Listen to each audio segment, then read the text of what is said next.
The Meghalaya government has decided to hold extensive consultations on the idea of establishing winter capital in Tura. Chief Minister Conrad K. Sangma said that the government will involve all party leaders and stakeholders to discuss the matter. He further informed that the government will form a committee to examine the matter. The Chief Minister said that if the idea materializes, the entire executive wing will be shifted to Tura for a certain period of time, and even the assembly sessions will take place there.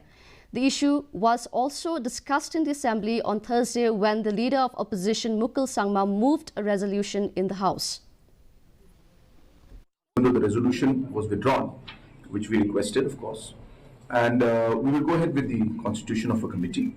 We will involve all party leaders in it and some stakeholders, and we will do extensive consultation with the community at large, different NGOs, organizations, and see how to take it forward. When we say winter capital, technically it means that that definitely the entire executive wing will be shifted for a certain period, and the assembly sessions will be held in that area. So there are multiple aspects, mainly these two.